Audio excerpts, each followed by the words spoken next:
We welcome you to another live edition of The Sports Box, your go-to sports podcast featuring great content, conversation, and your occasional disagreement. Stick around to interact and ask questions. Ladies and gentlemen, it's showtime. Good morning, everyone. It is week 13 on the Sports Box Sunday NFL pregame. Brian Attard, Anthony Medio. We are flying duo today. I think Tony's on a flight somewhere. And Drew might still be working off that tryptophan from Thursday. So, Meads, good morning. How are you? Good morning, Brian. How are you? I'm not as good as you. I'll tell you that. Yeah.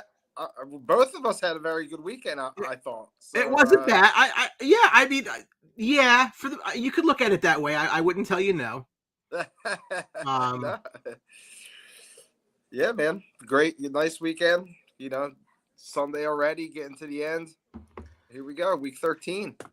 Listen, the playoffs are coming fast. We have 5 weeks left, including today, of NFL football. And we're going to get to the playoff scenarios because we're starting to get some clarity as much as we're going to get. Obviously, as now it kind of actually gets a little more muddled in some cases, but obviously we'll talk that through.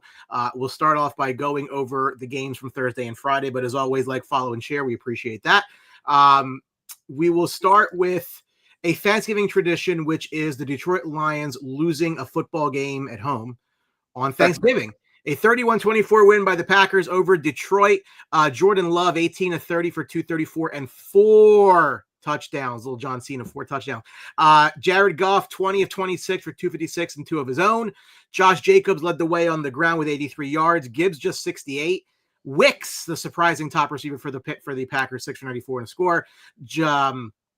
Williams, the big receiver for the Lions, but that's because Amon-Ra St. Brown left the game early due to injury. That can have future ramifications. I don't necessarily know that the game was as close as the score would indicate. I thought the Packers pretty much moved the ball at will against Detroit's defense, but I think the biggest concern coming out of this is going to be the injury to Amon-Ra St. Brown, especially at a time now, which we'll see, where the Lions have a very tenuous hold on a playoff spot. Yeah, this was the one I got wrong this weekend, Brian. I thought the Lions would win this game, split with the Packers this year at home, and it didn't happen. You're right. The Packers moved the ball up and down the field. Jordan Love looked really good throwing to these receivers. Watson's back. Looks like that's going to be his number one guy. The Lions defense could not hold up. So not quite shocked, but I thought the Lions would win this game. So I was hoping they'd win this game. So, not a good injury for the Lions. St. Brown, you saw it affected their offense. They were going to guys like Kennedy. He had to be a part. Jameson Williams, not really a guy that's the number one target usually, so he had to fill that role, which he did well. But I think it affected their offense, didn't get Gibbs going. So, Packers took this game, and I think it was a big game for them. What do you make of Green Bay, right? Like, Jordan Love is not in my group of elite quarterbacks. I have my own criteria and doesn't need to be anybody else's. But it's just a weird, like, they've played well against some teams, and then they go ahead and they lose to the Browns and they lose to Carolina. Not Carolina's a bad team, but you expect to win that game. Yeah. They're very much a Jekyll and Hyde team. They've peeled off 3 in a row. Their next game is next week, hosting your Bears, and then obviously 2 weeks later they go to Chicago. So it's not exactly an easy ending here. Just what do you make of the Packers? Obviously, there's no Aaron Rodgers. I'm not sure the animosity's fallen off a little bit for you, but how do you look at them? I mean, obviously their defense is very good. I mean, with Micah Parsons coming on the team, and that's really elevated their game on that side of the ball. It's just on the offensive side, the inconsistency of the quarterback. The running game's there with Jacobs. He's a constant.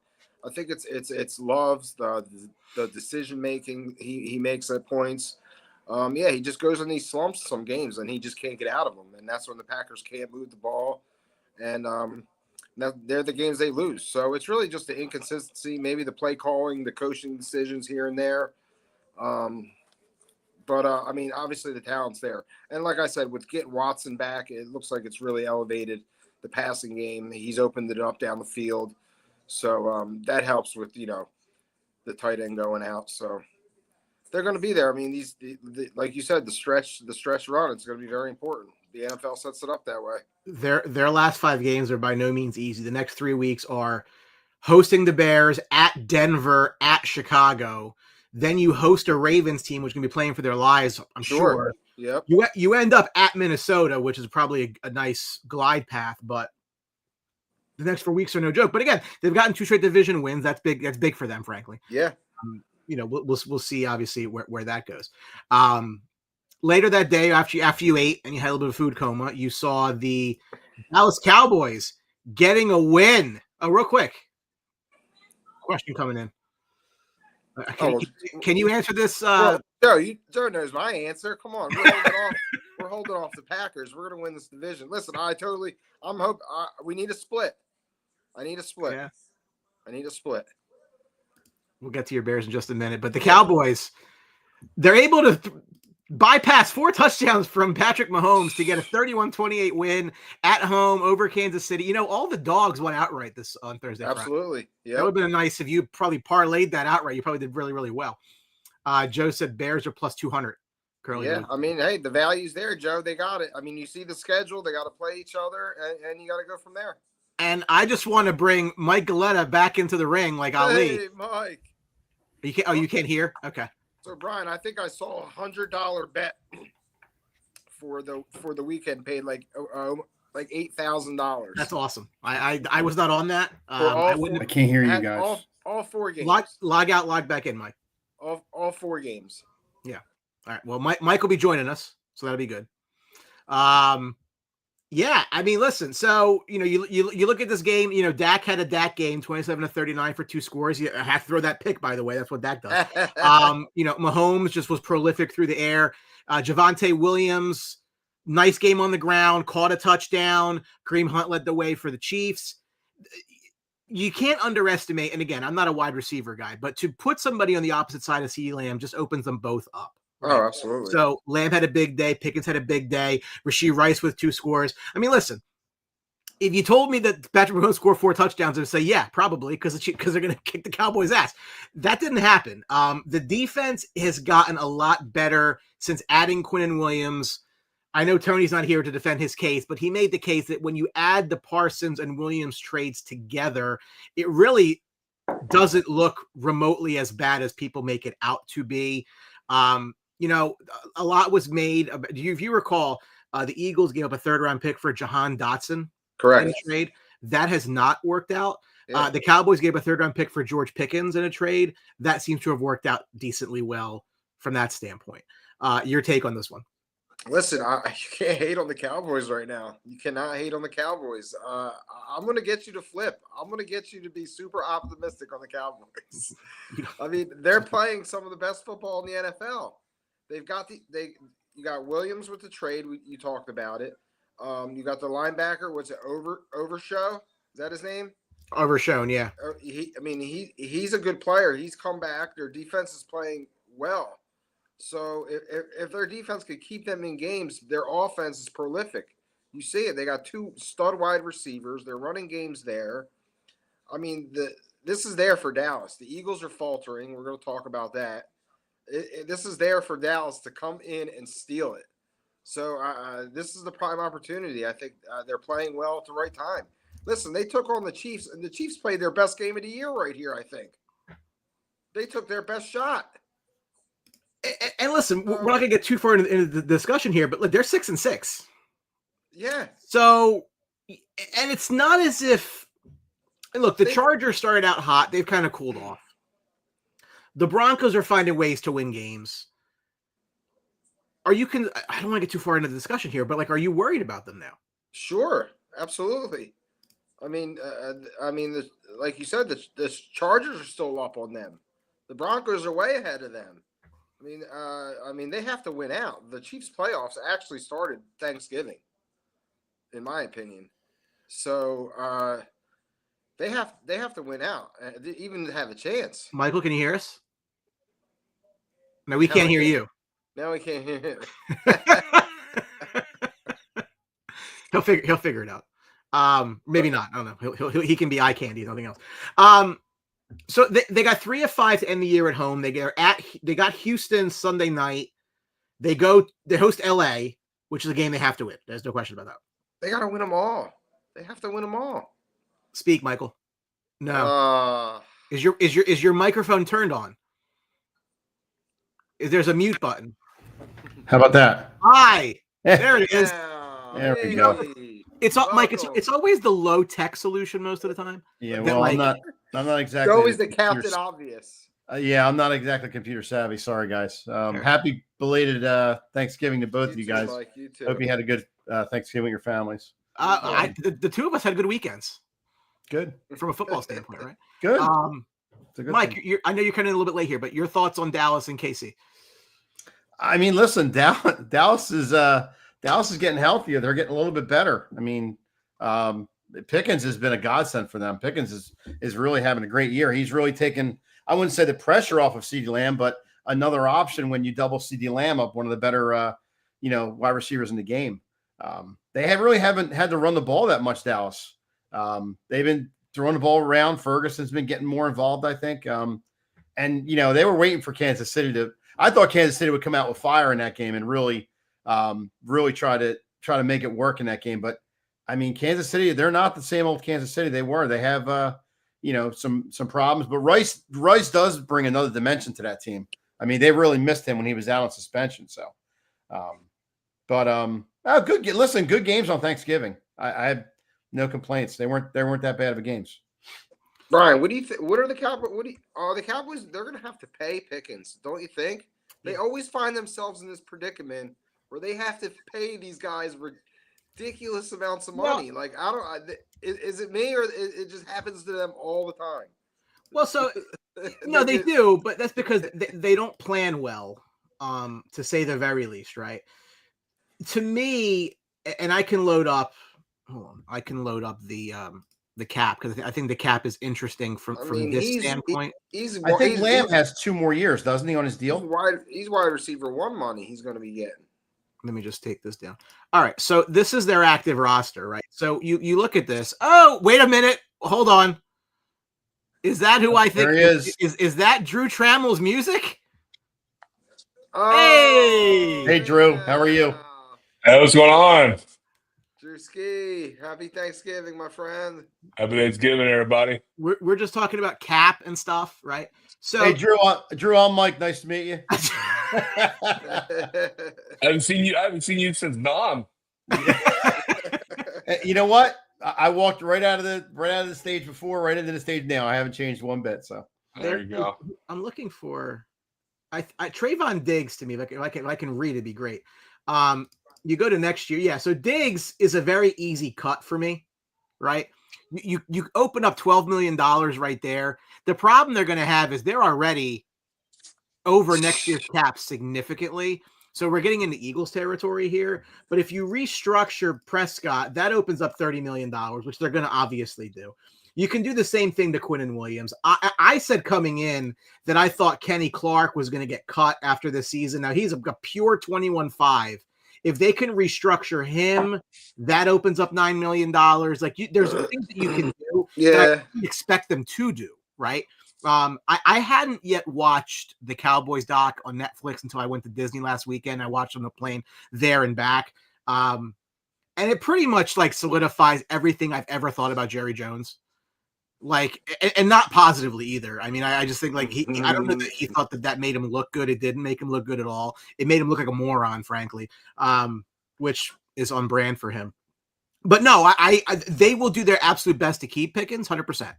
Yeah. I don't doubt that whatsoever. It won't be a franchise anything. Who's doing that? It won't be a franchise though. Sorry. Wait around. It won't be a franchise tag, but they will. I think they'll make a deal. And honestly, if I'm George Pickens, I want to stay in Dallas. Yeah, absolutely. Listen, Jerry feels good. Jerry's been feeling good the last couple of weeks. That's upsetting. Drew, good morning. Thoughts on this game, which I'm sure you appreciated the outcome of. Why? Oh, Chiefs and Cowboys. Oh, yeah. Huge Cowboy fan on Thanksgiving Day. Yeah, it was a good game. Dak the last few weeks has been a top 5 quarterback. He's been playing absolutely bananas out of his mind. It's not only personally that I love Dak, but it also just gives me so much love and enjoyment, especially eating turkey, knowing Brian is pissed off because they're winning. So it's great. It's actually Jerry Jones looks like a mad genius right now. That trade with Micah seems to be benefiting him a lot in the long road. The Quentin Williams deal was absolutely underrated. It's one of the best trades that we saw before during the trade deadline. He's already becoming a beast. And EPA is out of this world. The fact that he's affecting other defensive players and getting to the pass rush is absolutely insane. He's a run stopper. He was, in disarray. He was pissed off in New York, which I think all of us would agree is, in my opinion, the worst organization in the last 30 years is the Jets. So I mean, it's you're looking at a player who is hungry, that wants to eat, and Quentin Williams is the perfect trade. I mean, we talk shit so much about Jerry Jones. We got to give him some credit for that. The kid at Clark is looking good. You got 2 defensive tackles now that are going to be run stoppers. You got some draft picks that are coming up next couple of years that you're going to have that they're going to be extra. Dallas is scary, and right now, I think what for Brian is even better is that the Philadelphia Eagles look absolutely horrific. And so this I mean it's getting to a point where water always finds its level. And right now I'm really questioning not only I only got to talk about the Eagles, but not only the fact that they have one of the worst head coaches that got so lucky winning a Super Bowl, but it's also the fact that now I'm starting to question Jalen Hurts. Not only his passing, but his IQ. His IQ's. I think it's. They're crossing If I have over, a piece of paper, rip it.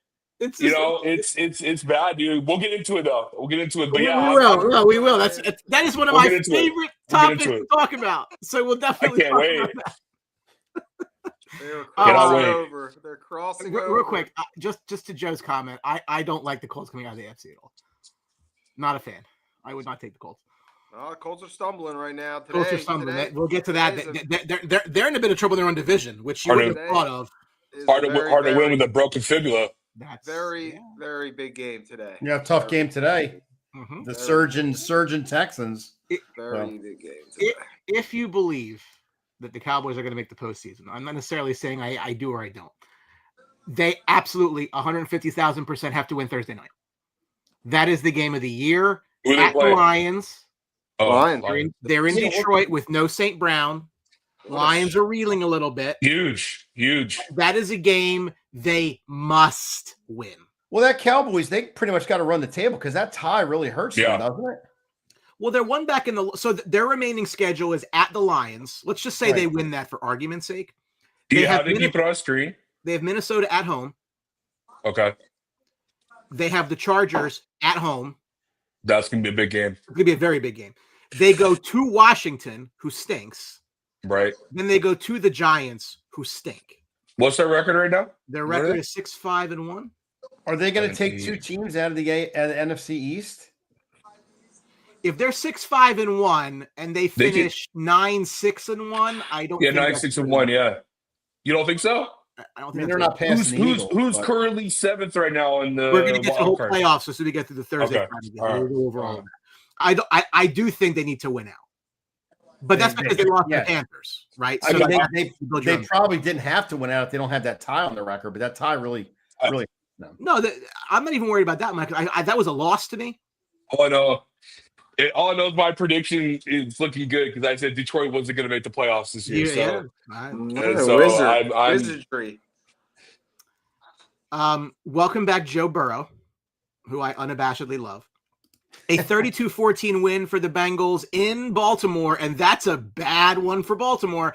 Burrow, 24-46, 261 and 2 scores. Lamar Jackson's looked putrid the last couple weeks, 17-32, 246 and a pick. Chase Brown ran it well. Henry ran it well. Chase caught it well. If you look at this game, and I think that this is something, I wasn't necessarily watching this game that intently because I was kind of in and out of consciousness. But if you look at this, right, the the receivers, right? So he connected on 17 passes. 10 of them were to Likely, Andrews, and Henry. You got nothing out of Zay Flowers in this game. You got nothing out of Bateman. He got one target, no catches, right? Mm-hmm. So, like, that's not good enough.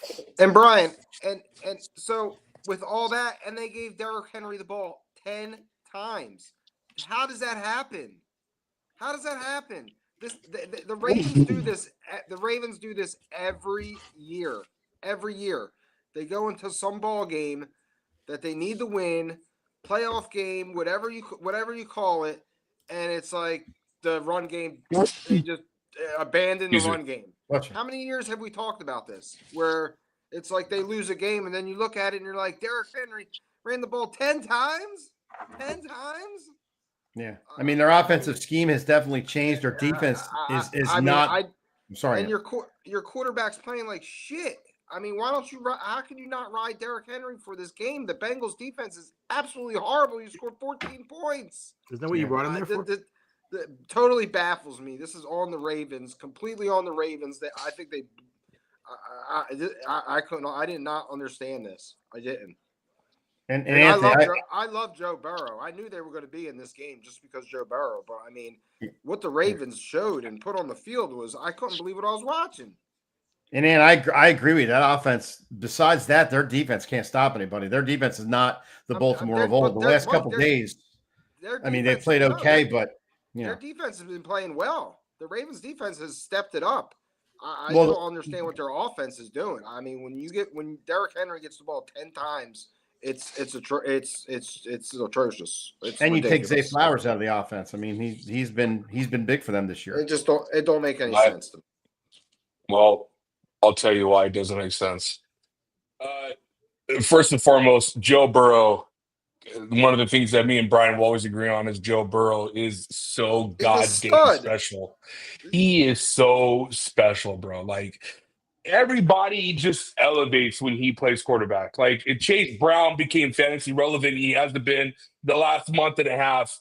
The targets he gets, the offensive line seems to play better. They won without T. Higgins. Yeah, like, you got to throw that in there as well. Baltimore just didn't show up and wanted to play. I mean, this was a game that was supposed to be all week. Was supposed to be the Lamar Jackson get right game, and instead it made him look worse. Todd Monken needs to be fired immediately as the OC is the Ravens. They always said they had problems with Greg Roman. I don't think Greg Roman was never the issue. I don't think Todd Monken is the issue. I've been saying this for years. The issue is the head coach, which is Harbaugh. I think Harbaugh just has a lot of bad decisions he makes. I think he goes off on a tangent and doesn't really stick to what the game plan is all week. You got a quarterback who either A is hurt or B forgot how to throw the goddamn football. And you have Derrick Henry, who scored a touchdown the first quarter, had like 6 or 7 carries, had no carries in the second quarter, one carry in the third quarter. And you think you're going to win a game by only having one of your best players who plays running back only have 10 carries, and you think that's going to work out by just passing the ball and not even running with Lamar, who I think is still hurt. And then on top of that, you're not winning at the trenches. You're not winning the TOP. You're not winning anything at any battle whatsoever when it comes to the Baltimore side. It's time for a change in Baltimore, Brian. It's time for a lot of things that need to move on and move forward, because the fact that they're losing to the Cincinnati Bengals, who their defense is 31st ranked in rush defense, and you only give the ball 10 times to Derrick Henry, that is a John Harbaugh issue. This was a 5-point game in the third quarter. Yeah. Right?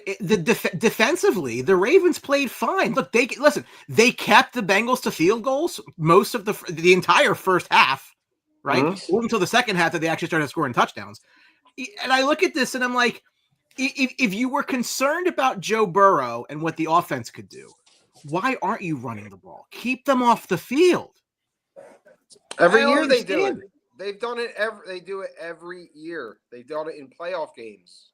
We've seen them do it in playoff games. A Harbaugh issue. Yeah, but hold on. Harbaugh issue. These were their drives. These were the Ravens' drives in the game. 7 plays for a touchdown, 3 plays fumble, 3 plays punt, 7 plays fumble, 5 plays punt, 1 play fumble, end of the first half. 3 plays punt, 7 plays touchdown, 6 plays pick, 6 plays turnover on downs, 5 plays fumble, 3 plays end of the game. Like, they did not have turnovers. That's a big one, yes, but they did not really have a big drive. No, like throughout the they whole. They didn't move the ball. And defense, you cannot blame their defense on this one. I know they left 32 points. It looks bad. Their defense played fine. The turnovers didn't help the defense whatsoever. No, I agree. Yeah, that's what does it. And we'll get to playoffs here in a minute, but like that, the only team coming out of that division is going to be one of them or Pittsburgh. You're not going to get a wild card from that division at this point. The 2 6-win teams at this point. Yeah, I think it's going to be Pittsburgh. I don't see it. Anthony. Yes. Do you have any thoughts They're down on the game on Friday that you'd like to share with the world? I mean, everybody saw it. It was prime time, 3:00 in the afternoon, watching the Eagles get dominated. Everyone saw it. I mean, I'm kind of shocked. I was expecting a tough game. I thought the Eagles would come out, more prepared, ready to play some football. But Bears took it right to them, Brian, and I had a smile from ear to ear. It was a good feeling. I think this football team's really gelling. They're putting it together. I love the way the quarterback's playing. I love the way the offensive line is blocking. The defense, I mean, they're literally playing special teams guys on defense, and they're getting it done. I couldn't be happier. I'm just hoping to keep riding this wave. It's a total 360 from last Thanksgiving. We sat here and they fired Eberflus. Totally bumbled the Thanksgiving game against Detroit, and they said no more. We got to get rid of you. And here we are, a year later, 9-3, leading the division. Who would have thunk it, right? Ben Johnson looks a little jacked too. He's in good shape. Took his shirt off in the post game. Looked all right. Listen, I love that kind of stuff, dude. That's the kind of stuff. That's the kind of stuff that gets the locker room together. That's the kind of stuff that keeps teams believing. And right now they believe, and they're playing that way. So we got to keep riding this wave. Couldn't be happier, really. They already hit. I believe, yeah, they hit the over on their wins this year. It was 8. How about that? Yep. Bear down, Michael. After think about the start too. 0-2. Oh yeah. 0-2 start. Disaster on Monday. Disaster on Monday night. That should have been a win. Detroit blows them out. The Ravens, that game, I still think that, they should have went in there and won that game. But listen, like I said, I couldn't be happier. I mean, where do you start with how the Eagles played in that game? I mean, abysmal would be a step up. I mean, everything from fumbling on the tush push to actually in the press conference, Sirianni justifying why he went for 2 when you're down 9 points. I mean, what the hell was that? Kick the extra point, worry about the 2-point later, because then at least you give yourself a chance. You missed that 2-point conversion, game's over. You're not scored twice in a minute and a half. I mean, and you know what? With the Eagles too, they never do a good job of adjusting in the second half, and that game was abysmal. You had one series where the Bears went down the field in, I believe it was 13 plays, and they ran the ball 11 times. They did not put 8 guys in the box. If you see a team running on you that much, wouldn't you at least try to put more emphasis on the rush game? They didn't do anything like that, and the Bears ran all over them. Both running backs had over 120 yards. First time in over a decade the Eagles have allowed that much. It was actually abysmal, that game, and they should have destroyed Sirianni for that, the offensive coordinator. I mean, everybody gets blamed for this game. This game was atrocious. You got a guy who ran for 2,000 yards last year, and you don't give him the ball that much. You throw to A.J. Brown, he had a good game. It didn't, reflect on the score. But, man, this team just does not look like the team it was in the beginning of the year. They just look lost right now. And hats off to the Bears. Great game plan. Caleb Williams, I've been trashing him all year. I'm not a big fan of Caleb Williams, but, man, he played really well, really efficient, really knew where to go, ran the ball when he needed to. I mean, hats off to the Bears. They look good. Drew, you made a comment earlier about Jalen Hurts having an IQ problem. Could you repeat that? I didn't. Could you repeat into my good ear? I didn't hear that. I said this year it seems like Jalen Hurts, when things are not going his way, which is what I mean by that is where the offensive line is looking good, the receivers are good, the tight end's good, the running back is taking off a lot of heat. He's good. But when things are not going his way, he gets really, really inconsistent. I was watching with my brother on Friday. As you all know, my brother's a diehard Eagles fan, and I was laughing at his face the entire time. The dude just doesn't make sense, man. When he rolls out, dude, he it's like he underchucks the throw. It's just inconsistent quarterback play where it's a one read guy who just when the one read doesn't work and he doesn't have A and B or the C guys to run around. He looks like a kid that doesn't know how to lick a lollipop. It's just it doesn't seem right. But I want to get it. I want to get into me and Ant because I've been getting Ant shit since I've been on here. I got to give kudos to the right side of the offensive line. They've been playing absolutely bananas.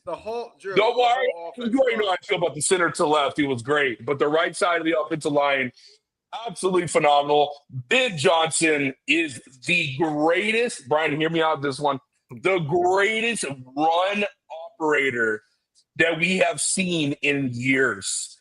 The guy be able to get the run angles and the run stops that he's doing, the run calls that he's calling, to hit the 1-2 step, to hit the B gap.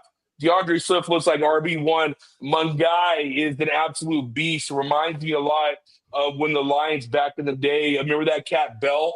He just reminds me of that dude who's able to be a run enforcer that could go and make the things that need to be done. DJ Moore's playing running back, and he seems happy. We'll go with it. Roman Doomsday is just getting his feet wet. Loveland is just getting his feet wet. That's the future. Great play by Caleb Williams on Friday, man. To run to your left and see Cole Kmet on the dropping a dime. I mean, he's been playing great all year, way better than what it was last year. I mean, it's crazy when you get a good get a coach that knows how offense works and can develop a quarterback like Caleb Williams to benefit Ben Johnson and what his offensive scheme is. That's why coaching is the most important thing in the NFL. And the Chicago Bears did the right thing by hiring him. Look at Detroit. The offense looks murky. It looks terrible. Campbell doesn't know what he's doing right now. He's yelling at knees. So it's like, you got a guy who's able to get the best out of Caleb Williams. And here's the funny thing, Brian. Guess who came back on Friday for the Chicago Bears? Who came back for the Chicago Bears? Jalen Johnson. Did you not see my guy just be a freaking just a nuisance to the Philly receivers? Go ahead, go to AJ Brown. Go ahead, keep doing it. It's like it doesn't matter. It doesn't matter when you have a dumbass head coach and a dumbass OC who's his friend at Philly and doesn't want to get the ball more than 15 times to Quan Barkley, who I think all of us would agree is the top 2, top 3 running back in the NFL, and you don't give him more than 20 carries. Last year, he averaged over 20 carries. He's not even averaging that now. He's not. How can I do that with Barkley? He's not hurt. 2.7 yards a carry he's doing right now. And Drew, don't forget, I mean, that Bears defense is nothing to like. They're not. I'm not dissing the Bears defense. I'm just saying offensive scheme. They're not good. That's what I'm telling you. I mean, they got special. Well, all your starting linebackers were out on Friday. Yeah, I mean, they got special teams guys playing. So I know. Makes Jalen Hurts look so much better, huh? I mean, honestly, the glaring, it was so glaring, the coaching mismatch in this game. I mean, Ben Johnson totally outcoached Sirianni. It was not Sirianni, that's not hard to do. Right. It wasn't even close. So I mean, yeah. I do want to say one thing on the benefit of you, and I'll be doing this, Brian. It's scary to know the fact that the NFC North, the Chicago Bears are just at the cusp of what the potential could be because Caleb Williams is still learning a very complicated offense. Very complicated offense. Jared Goff has been on record saying it was the most diverse and hard to understand offense, and he was under Ben Johnson for years. Yeah, For man. Caleb Williams to learn what he's learned, to rip the playbook in half and say, "Hey, listen, this is what we're gonna do." To use DJ Moore the way they're using him, to make him some kind of happy, but also use his abilities to the best of their ability. The Chicago Bears are effing scary, dude. And this is just a cusp. They have all these years ahead of them. Caleb Williams is good, man. That's why He's a solid quarterback. I've always had 10 toes. What are the kids saying? 10 toes down. I've had 10. Brian, Just let him cook. How many times has Brian come on here and said, You could do the redraft. Would you do to me? Would you still? I'm the one standing here saying, nope, this is what the fuck I'm doing. This guy's good, man. Hey, Bo, I've been with you too. I'm all about Caleb Williams as well. Underrated running game. He could run. He could escape. He could throw every ball anywhere. Compared to the quarterback on the other side, look at the difference. Jalen Hurts can't throw the ball in the middle. Will never throw the ball in the middle of the field. Never. Drew, if I could fully understand your point there. So what you said was that when the running game's going well and the offensive line's blocking and the receivers are catching balls and the defense is doing well, Jalen Hurts is the top 5 quarterback. However, when the running game is not going well and the offensive line is not protecting him and the receivers aren't catching balls and the defense is struggling, Jalen Hurts does not look very good. Am I... Brian, you're right, but it's hard because when you think back of the playoffs and the guy has stepped up. I don't want to totally shit on Jalen Hurts because I think he's difficult. The NFC Championship game, the Super Bowl game, I'll never forget that run he did last year where he threw over 285, 3 touchdown passes. He stepped up. So it's like now we get to a point where it's like, okay, dude, when things are not going your way, this reminds me of 2023 where you guys barely limped into the playoffs and you got your asses kicked against Tampa. It's just that's I don't get it, man. I don't get the inconsistencies with him. It's really bad. Well, I think didn't Matt Flynn have like 6 touchdowns in the game or something? Listen, yeah. the guy is what he is. Correct. Wasn't he? He was a 2nd round draft pick, and that was an overdraft at the time. Yeah, and you're seeing he like. I'll never forget Mike's reaction. I'm always down for the wins. I'm always down for wins. Like I can't hate on the Eagles. They always win. But the more and more you watch this guy, he can't make throws. I honestly think he's difficult to coach. I think he will never be a 4,000-yard passer. I think since he won the Super Bowl, the MVP, you can't tell this guy anything. And I think he's difficult to coach.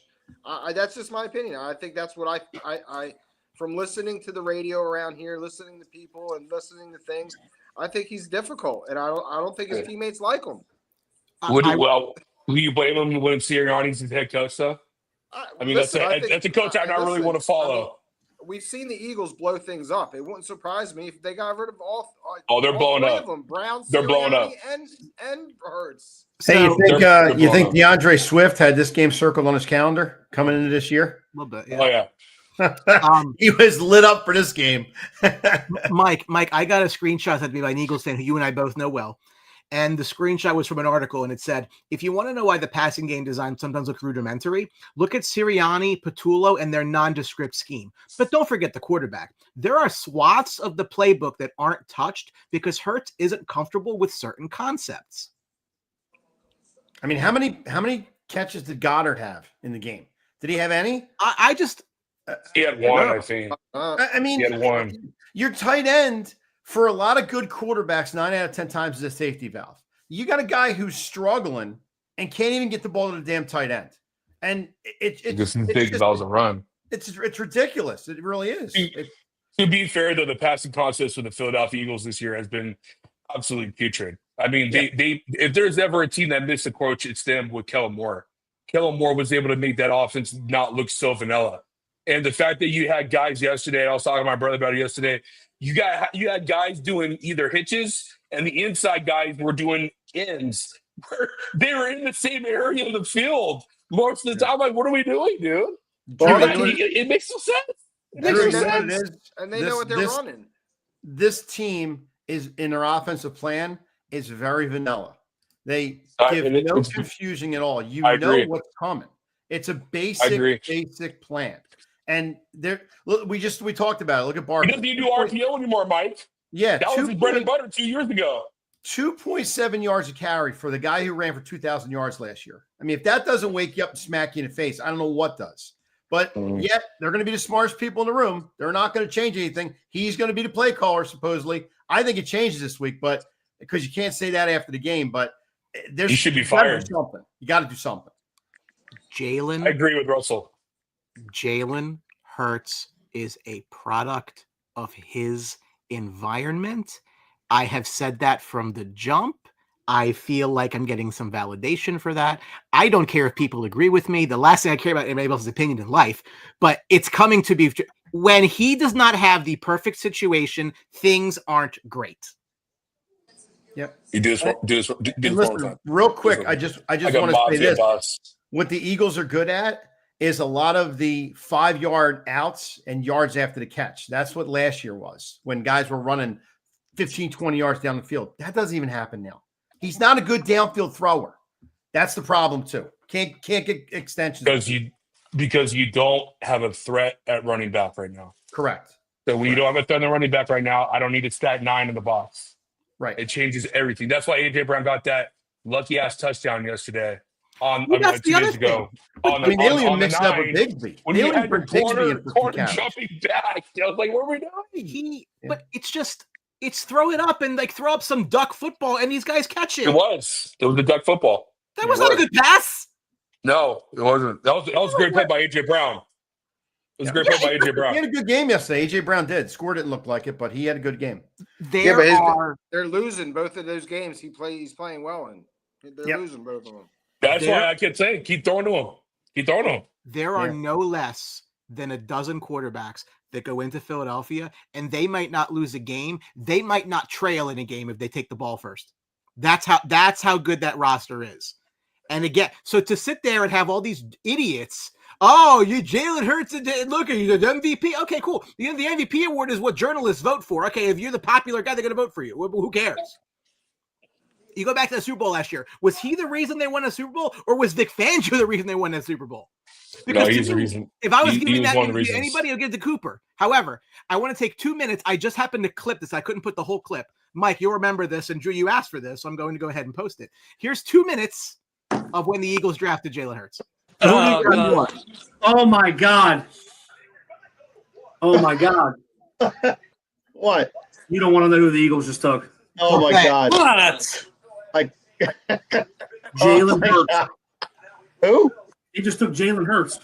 Get the fuck out of here. I swear to God. What? I can confirm that, Velarde. Holy shit. No way. Freaking kidding me? No way. Wow. There. Holy Wait, I'm going to put myself right in the face right now.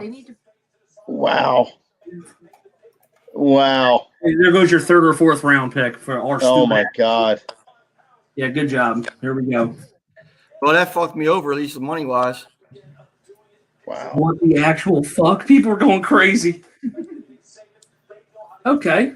Oh my God. What were the odds on them taking him? Oh. I thought he was going to go to New Orleans. Yeah. That's not happy. That says a lot. Fucking Christ. Wow. Jalen Hurts. Can you put that up? We don't even need to know about Cam Akers. Are you kidding? Wow. Well, Schefter's tweet kind of got me. I kind of figured something was going on. Of all the needs that they had, they get quarterback in the 2nd round. Wow. What they would have been better off trading back. What does he do? They could have got him at 100 and they could have got him at 80. His over-under moved to 73. Oh my God. There it is. Eagles take a quarterback.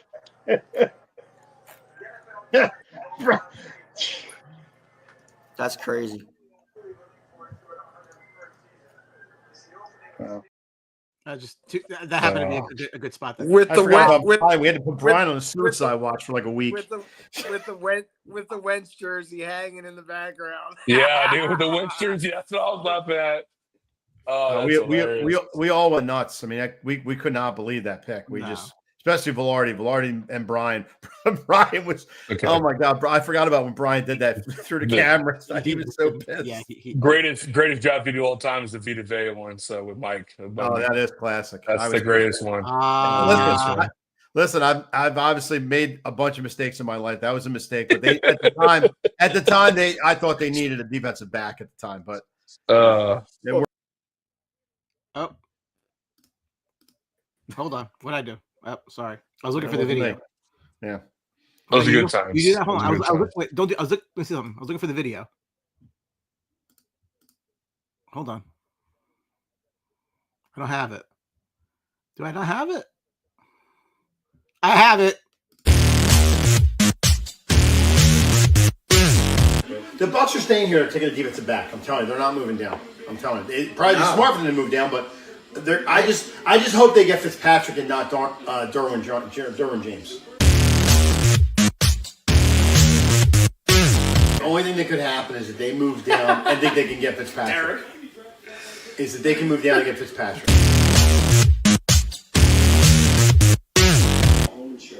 Bucks traded to the Bills. Traded the pick. Yeah.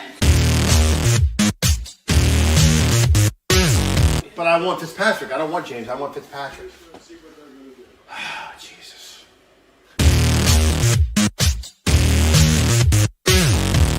Edmonds. Damn it! And you have a live reaction from the Bucks fan. Manny, one pick away. Are you kidding me? Straight.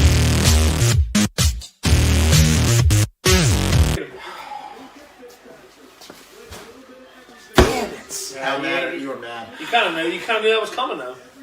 Shit! When they didn't get Rosen, they had to switch. They had to switch up their thing. They're gonna get Derwin James. Damn it!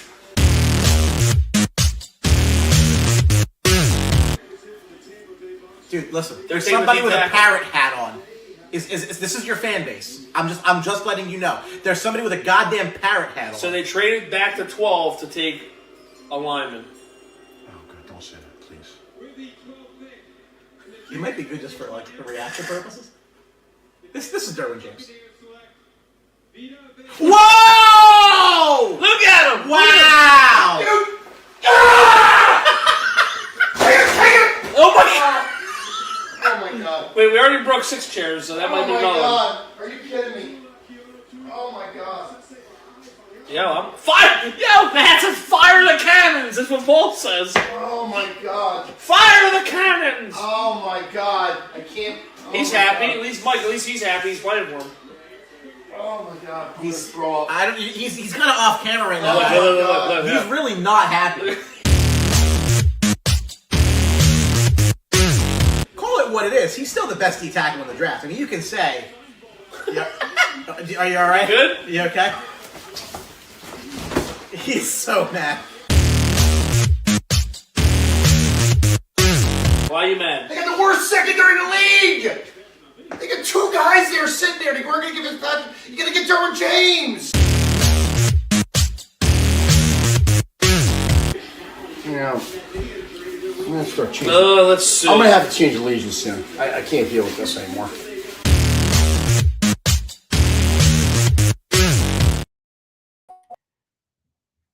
And then, what did I do? Hey, here we go. And then they won the Super Bowl. And they won the Super Bowl. And I think the next couple shows I trashed Brady too, saying, well, I said I can't believe he's coming there. It's the end of his career, and yeah, so I blew that one too. So Mike, could you tell me that I'm not going to win the lottery tomorrow? Just think maybe I will. I don't know. Anyway, all right. Tony Quigley, welcome along. Your comment. Nice to Eagles wear black at our funeral. I thought that was very apropos. That was a fun show. That was definitely. I love the trip down memory lane. You guys just showed some awful takes. I mean, some really, really cold takes right there. You know, I mean, what did Vita Bay do? Just, anchored that defensive line to the Super Bowl, destroy everything. Oh, Yeah. I blew it. I admitted it. I blew it. I wanted Clavion Chason over CD Lamb. I'm the first person to tell you that. Okay. I mean, I could see that. I mean, Defensive okay. Need, Kayshawn has won what did he get one with 1-0, and so does CDM. So there you go. Hasn't really changed. But I just want to know who's the fat guy in those videos. Mike Velarde. He's been in witness protection program since then, hasn't he? Every now and then I see a black SUV circling his old block. Well, before we get to the games, I do want to look. They won't come on here. I know that, Tone. No. They won't come on here. Well, I don't think Hess is allowed anymore. Something about his, custodial rights or something. Here's the playoff picture in the AFC. I think it was Joe D'Angelo who said that the Colts were the favorite to come out of the AFC. I don't really see that personally. But you look at this, right? So we talked a little bit about only the Steelers or the Ravens are coming out of the North, right? There's no way that that's just not going to happen. And only one team's coming out. Both teams aren't getting it. I think if you're Kansas City, you're really just hoping Jacksonville falls apart because the Bills will find their way in, right? The problem is if the South sends 3 teams, that keeps the Chiefs. I mean, it definitely keeps the Chiefs out. I still think the Chiefs get in, but it's definitely not as easy as I thought it would be 4 days ago. I mean, is it AFC versus the Chiefs? I mean, I don't think anybody wants to see that has to play football wants the Chiefs to be in there. And I think as football fans itself, I mean, I know Drew will exclude you, but don't we want to see Mahomes in the playoffs once again, instead of, 3 teams from the AFC South? I mean, no one wants to see that.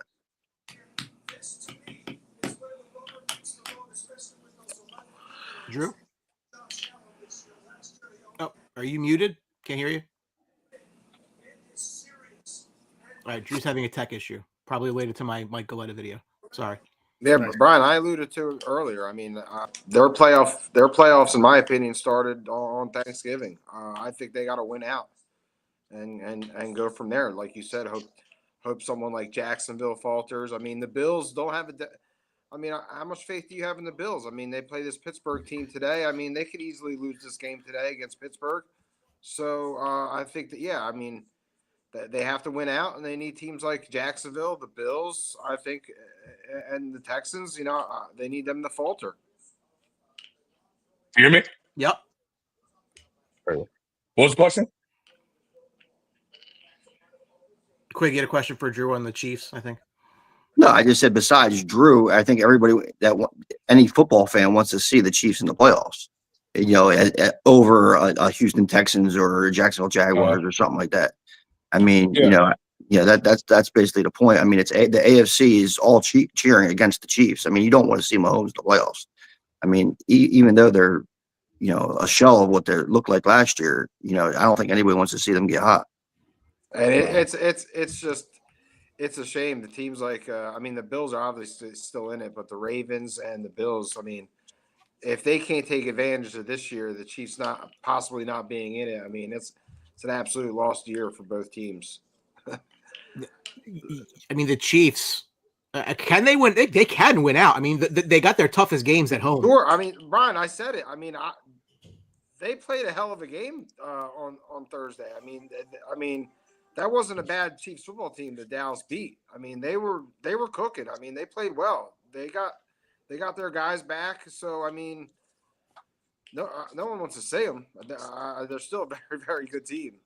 So the Houston Texans and the Denver Broncos and us. Those are some tough games for the Chiefs down the stretch. This is the schedule for the Jags, right? So they got a game they should win today. You got 2 against the Colts, 1 against at Denver, right? I'm going to put 3 losses on the board right there.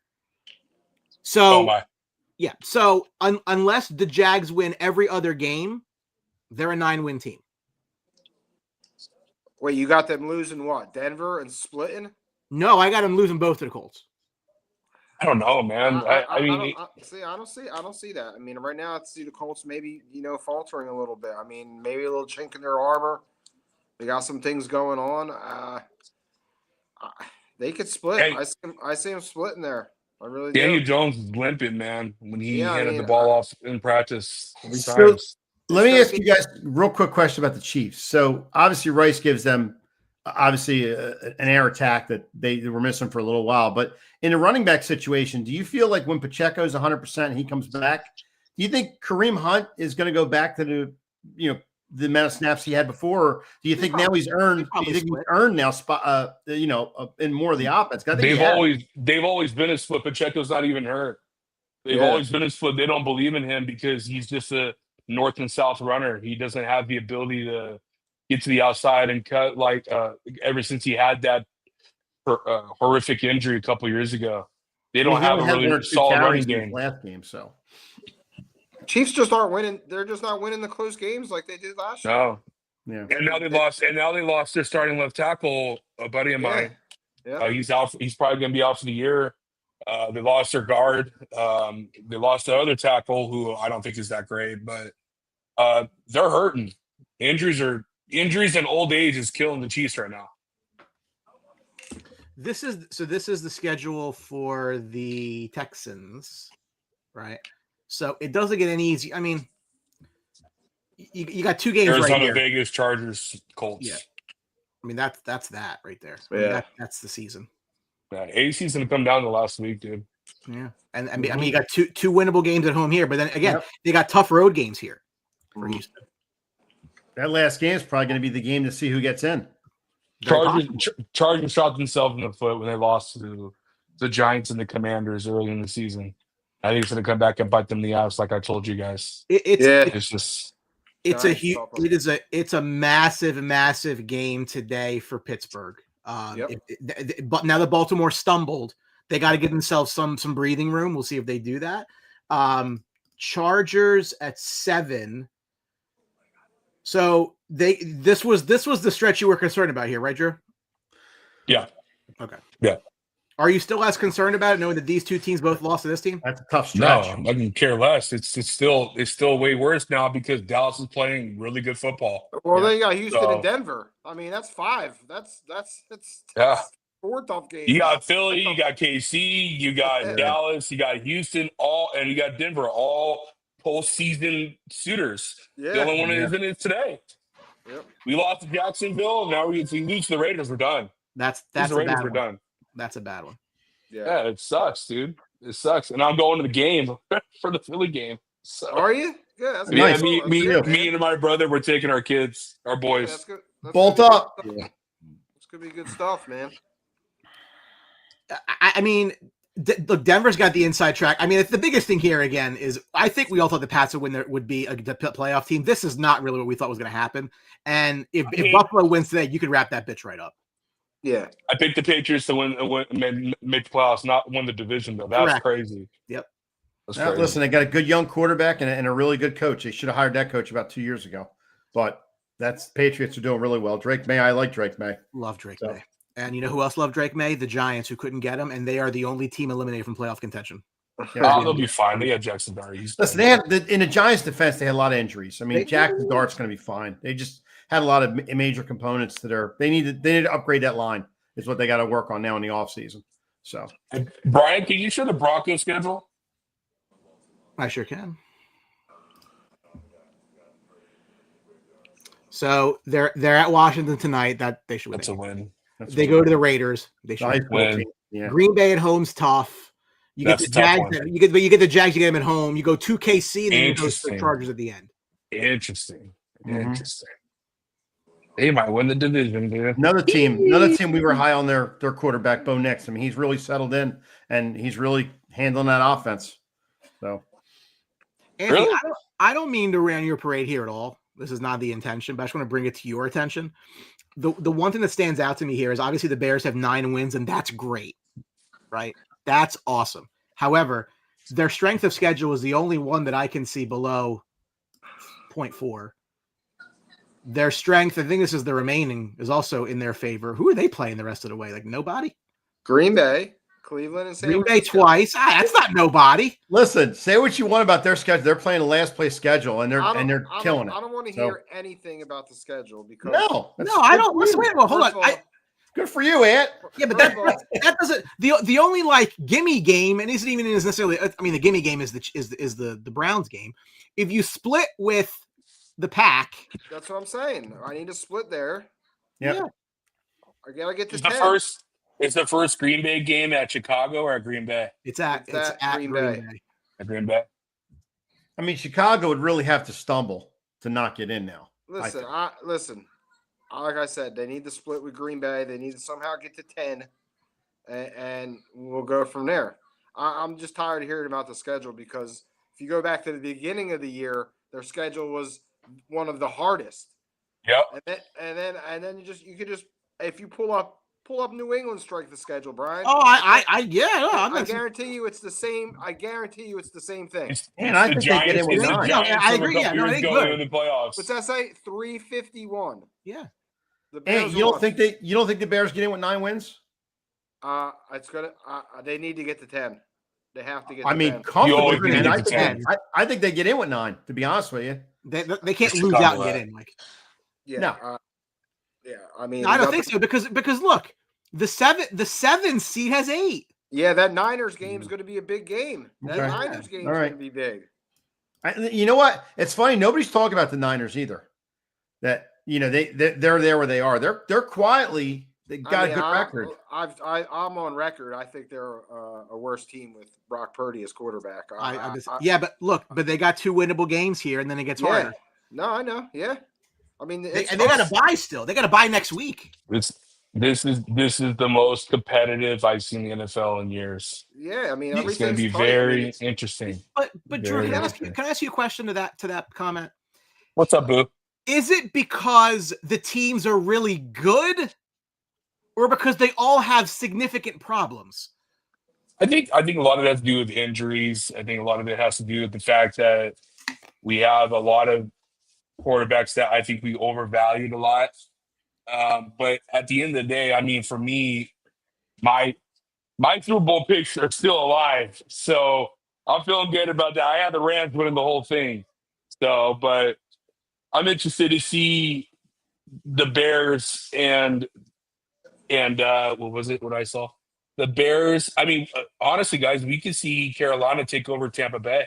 Well, that's the Tampa other Bay thing. has too many injuries. It Yeah. does look like there. Look, we can eliminate 6 teams in each side, right? It's the top 10 that's left, right? Because Miami ain't getting in, right? That's just end that right now. No. Nobody below Carolina is getting in. Carolina's road in is to overtake Tampa Bay. Mhm. Yeah. That's their way in, right? They're not Yeah, taking 2 out the of the division South. is their There's no way. They take Correct. 2 out of the South. But that's why, again, if you're the Cowboys, this game on Thursday is that's a playoff game, Yep. right? You look at the rest of their schedule. Again, it ain't easy, right? The Minnesota game is very winnable, right? That Chargers need that game, but they got 2 gimmies at the end, basically. They're divisional games, but they'll win those games, right?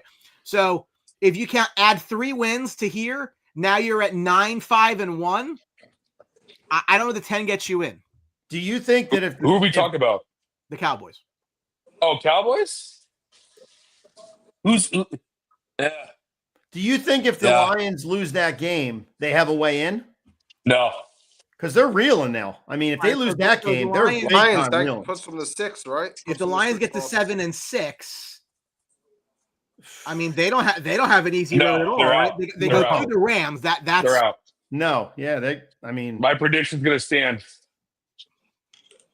you might be right, Drew. If they lose Monday night, that could be it. Thursday. Thursday night, that could be it. Yeah, that's a massive game, No St. Brown if he doesn't play. and that's the That's problem. huge. That's the problem. I'm rooting for Dallas. Because No, they're I know. already down Laporta. So If Dallas wins that game, I mean that's a hell of a stretch. Chiefs, Eagles, Lions. I mean that's impressive. But the Cowboys schedule, Then they gotta. I think they could beat Minnesota. They could beat us. I mean, you got Washington, New York. Dallas could get in, man. Dallas could get in. Dallas could win the division if the Eagles still continue to take a shit. That's so true. I'll jump in for a sec because I know Ann asked this. You guys can comment too. But Ann That's asked the this. Eagles So schedule the rest of the way. So, Ant, do See you the think Eagles. Purdy, and I agree with you, Purdy hasn't played well at all this year. Do you think he hasn't played well because of just being in and out of the lineup, or just and not getting a feel, or what do you think's going on with Purdy? I don't know. I mean, I don't think he's that good. you gave him $50 million. I never You thought he obviously was that good. thought I think something he's of him. very. I think he's just a little bit better than Jalen Hurts, in my opinion. I would never give him that. I would never give him that contract. Mac Jones was playing better football, I thought. He was hungrier, I think, Mac Jones, because he knew he wanted to keep that position. So You could attribute to Russ though. Like Russ, he's a guy that needs reps. He's a guy that needs to be in his face. He made some horrible throws the other night. I mean, they shouldn't even have won that game. Yeah, but I mean, the week prior, he had like 3 or 4 touchdowns. I mean, the first part of the year he was in, then he got hurt for a long stretch. He came back in, and he had a rough time. Then, like Drew said, he had a good game, and now he's been all over the place this year. And you're giving the guy $50 million. Good Thursday night. Would never give him $50 million. Yeah. We got some good Thursday night games coming up here. Well, Drew, I agree, but who do you bring in if you don't give him? I don't care. Bring in someone else. I don't. Not giving him $50 million. Like I said, I thought Mac Jones played really well. I said the same. Mike, I said the same thing. I said the same thing 2 years ago when the Giants gave Daniel Jones 45. No. Yeah. Well, they made the wrong move, him or Saquon. Saquon wouldn't have done anything anyway there because of that line. But all right, Giants. So Tampa Bay, forget today. Tampa Bay's got 2 against Carolina the rest of the way. That's a division right there. Yep. Period. They got to get. Well, they're getting Bucky Irvin back today, and they get possibly Mike Evans back today. But they got a ton of injuries. They got what? Really? Healthy. Mike Evans back today?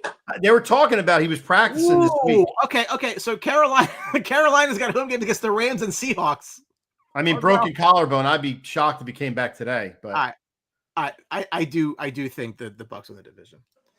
Yeah. But I also will tell you, I really don't like the fact that winning a division gets you a home game when the other team's got a better record than you. Yeah, that's always been a bad deal in the NFL. I think they're changing that. I'm rooting for the Panthers today. Listen, Ibuka's been a breath of fresh air for them. I mean, McMillan got hurt this year early in the year. He hurt a bone in his neck, cracked a bone in his neck. But, they've pushed through the injuries. I mean, I can't believe they are where they are with all these injuries they have. But they got to get healthy. The only way they're going to get back in this race. Well, you're talking about Brock Purdy and the Niners. We'll start there today. The 8-4 Niners visiting the 3-8 Browns, laying 5.5. 35.5 is the over/under. For the Niners, only Jerry Rice has more receptions in the team's first 12 games of the year than CMC does so far this year with 81.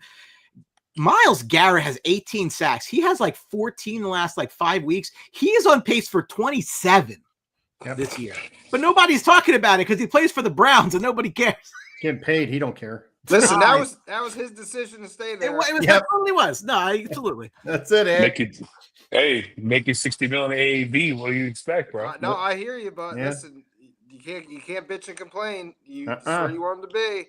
Yep. I'm with you. Oh, and real quick, I just spoke to Mike Velarde about what he thought about that Bears Eagles game. Fuck the Bears! Fuck Chicago! Fuck you! That was Mike Velarde. That's on the game. I meant to do that earlier. I forgot. Definitely not a family show. No. We're beyond that. Yeah, we've been a long time ago. I think Brock Purdy's days in San Francisco are numbered. I really do. And the way that the contract is structured lends itself to that. I think we talked about it earlier in the year. I'm looking it up as soon as I can find the word 49ers. There we go. All right. So Brock Purdy, the guaranteed money ends after he's got at least next year, maybe the year after. But the 2028 year, he's done. And the cap number isn't even that crazy until that year. So listen, I wouldn't give it to him either. I made that very clear. They maxed this guy out. They got what they could get out of him. They're not gonna take it to the next level with him. It's just it's obvious. It's obvious. If it's not Mac Jones, I mean, the coach is proven. You could put anybody in there. I'm sure they'll find somebody. So I mean that's just how I feel on this Niners team. But I also think that so when you move on from, you can just reset at that point because CMC is going to be aged out. You don't have really good young talent, I don't think. True. You got what? Your highest paid wide receiver don't even play for you. Oh, he's gone after this. He's He's gone. gone. Yeah. So What happened with all that? Gone. yeah. So I mean, What happened with that? The guy got hurt, and now he wants that out. was Trent a Williams disaster. is 37. Yeah, your tackles. Kittle's 32. He's retiring. He's retiring. CMC is 29. I mean, they got like 2 years left, and then you're gonna blow the whole thing up anyway. Yeah. No, Brian, they already came out and said that you, CMC are the two big things that they'll be trading in the offseason. You have to. Yeah, You have to. They're gonna reset. They have to. You have to. But that makes the And you contract. got Fred, and you just signed Fred Warner, who's coming off a torn Achilles, I believe, or a torn ACL. And then you have your two corners who they just paid and who just got hurt. Their offensive line is jacked up. It's a lot of things that are issues in San Francisco. Nick Bosa's 28. Like they're getting up there. Yeah, he just signed. Yeah. With all that said, I'm taking the Browns today. Give me the plus 5.5. The Browns at home. It's cold. I think it was snowing, raining. It was doing something there. I think this Browns defense can stifle any offense in this league. So I'm taking the Browns today. Give me plus 5.5. I like Junkins for a touchdown. I think they're going to run the ball a lot. Both teams, I think, are going to run the ball a lot. Look, the line over under here is 35.5. So low. The Niners have not won in Cleveland since November 11th, 1980. Playoff game? No. Playoff game? Yeah, I mean, listen, this is going to be the theme for me today. I'm riding this weekend. I'm riding these dogs this weekend, man. So I'm taking this plus 5.5. Give me the greatest quarterback to ever play this game, is Shador Sanders. I'm taking Cleveland Browns. Yeah, listen. I'm right there with Ant. I mean, I don't understand. I don't know how they're going to contain Myles Garrett. I mean, he's playing at just some ridiculous level. I mean, you guys are lean heavy on CMC. The weather conditions, yeah. So I really like the Browns today. Someone's dog is pissed. Who got the dog? That's me. That's my house. Somebody came to the house and he's barking, so he's calming down a little bit. Good dog. Couple AFC South battles here as the Jags, the 7-4 Jaguars at the 1-10 Titans. The Jags are laying 6, 41.5 is the number. The Jags are they have 5 wins and 1 score games. That's 5th best in the NFL. Tennessee has lost 10 consecutive games at home. That's the longest active streak in the National Football League. There's not a lot to say about this one. I think this is, again, if you're the Jags, you need it. Like you need the game. Like you have to stave off the teams that are behind you. And if you're Tennessee, do you really want to win right now? Hey, by the way, Brian, I like the Niners, by the way. Sorry, Mike. The dog. The all dog. good. All good. Well, here, Mike, go ahead. Jags Titans. No, it's fine. That's fine. Good. Let's go, Jags. This game's very intriguing. Keep talking for 30 seconds. It's very intriguing with the Titans. I mean, they're Cam Ward.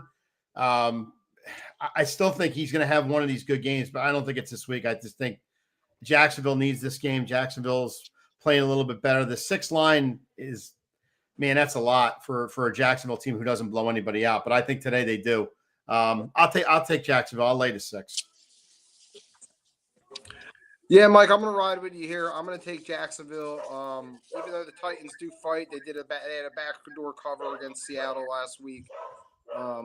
But the Jacksonville Jags, a sneaky 7-win team, kind of sneaking up on you, playing fairly well. Give me the Jags today. Love ETN touchdown today. You're actually getting them at plus money, plus 100, plus 105.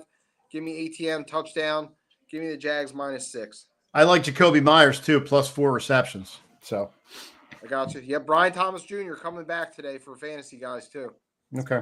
Yeah, I got the Jags too. I'm not going to go much into this game. Tennessee needs to keep losing to build up their future and actually get a head coach that could be a head coach. I love when you're on the tank side with me. Right? I'm such a fan of that. Anyway. The most logical thing, right? I always thought so, yeah. And then I get people like, no, you gotta play to win. Listen, I understand why people get like that when they're like 7-6 and 7-5 because you have hopes to make the playoffs. But when you're 1-10, dude, lose every game, bro. I was rooting against the Chargers a couple years ago. when the Cardinals made that field goal, and I was like, oh, dude, I want to get Marvin Harrison, but instead we got Joel. Thank God. But I don't know why you want your team to win when it means nothing at the end of the season. I fight this battle all the time. You just difference between real and good friends. You just want to see some hope. You want to see the quarterback make some plays. Play well and lose. Oh, yeah, you want to for see sure. him compete. You want to see him improve in different levels of the team, but lose. Yeah.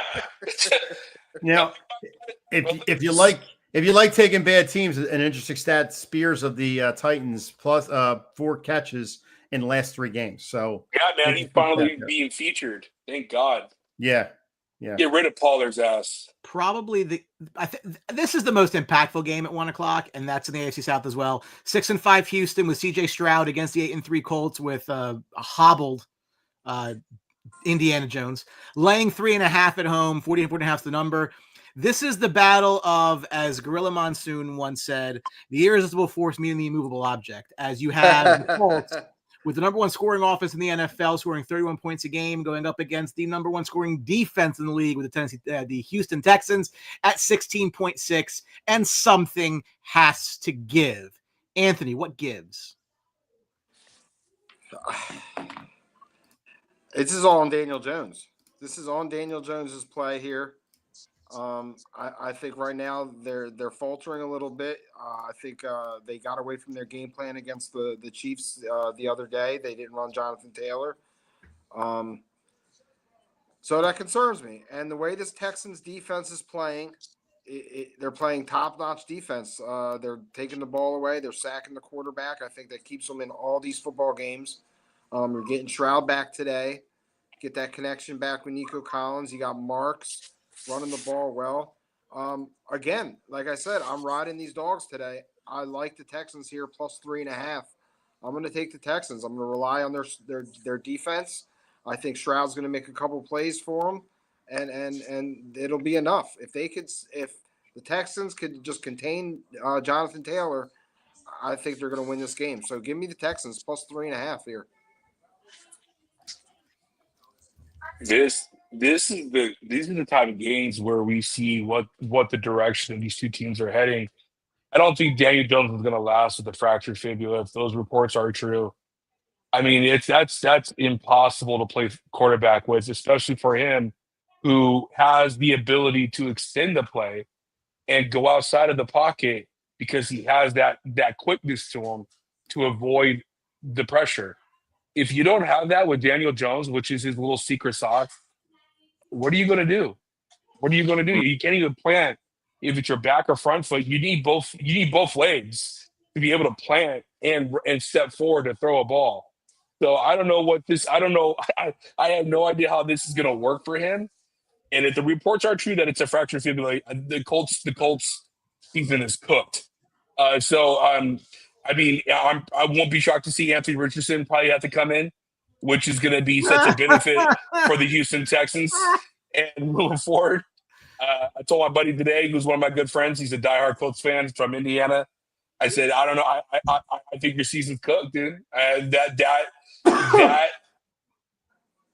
sucks. And so I got Houston today, man. I got Houston today, and CJ Stroud is back. So it's going to be interesting to see how this offense is going to work and flow through CJ, because we saw work with David Smith, I think it was 3-0 since Stroud got the concussion. Yeah. So it's going to be really interesting, Brian, to see how the Houston Texans offense is going to work today, and how their defense, in my opinion, is going to dominate at the trenches against Indy.